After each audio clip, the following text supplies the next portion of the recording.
آئندہ بھی کامیابی کے ساتھ چلتا رہے. ہم مثالی نصاب تعلیم برائے مدارس پر غور و خوض کے لیے یہاں جمع ہوئے ہیں.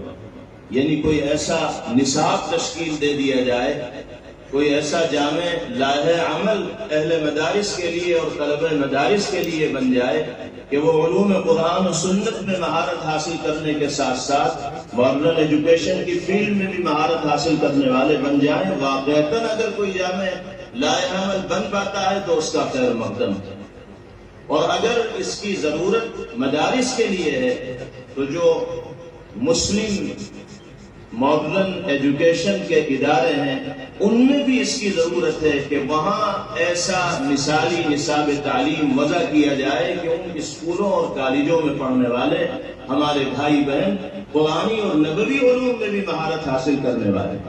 اگر ہم مدرسے میں ایسے مثالی نصاب تعلیم کو وضع کرنا ضروری سمجھتے ہیں کہ جس کو پڑھنے کے نتیجے میں طلبہ مدارس ماڈرن ایجوکیشن کی فیلڈ میں ماہر بن جائیں، تو ماڈرن ایجوکیشن حاصل کرنے والے طلبہ کے لیے بھی ہم یہ ضروری سمجھیں گے کہ ان کے اداروں کے لیے بھی ایک ایسا مثالی نصاب تعلیم بنے کہ جس پر عمل کرنے کے نتیجے میں وہ عصری تعلیم میں مہارت حاصل کرنے کے ساتھ ساتھ قرآنی اور نبوی علوم میں بھی مہارت حاصل کرنے پر قدرت رکھ سکیں.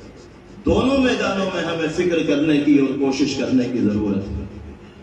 اور ثانوی درجے کی چیز یہی ہے کہ مدارس اسلامیہ میں ضرورت کے بقدر عصری علوم کو نصاب کے اندر شامل کیا جائے. اس سے صرف نظر قطعاً نہیں کیا جا سکتا، اسے نظر انداز ہرگز نہیں کیا جا سکتا.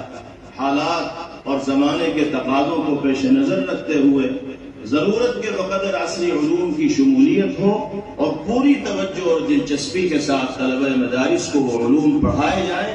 لیکن ہم پھر یہی کہیں گے کہ اختصاص جو مقصد ہے مدارس اسلامیہ کے قیام کا وہ ہر حال میں باقی رہنا چاہیے تاکہ ماہرین شریعت اور ترجمان شریعت پیدا ہوتے رہیں اور امت کی صحیح اور درست رہنمائی کا فریضہ انجام دیتے رہیں. اللہ تعالی ہم سب کو صحیح سمجھنے کی اور صحیح فیصلے کی توفیق نصیب فرمائے اور راہ راست پر باری تعالی ہم سب کو گامزن فرمائے. Thanks for watching. Don't forget to like, comment, share and subscribe to Al Wahid channel.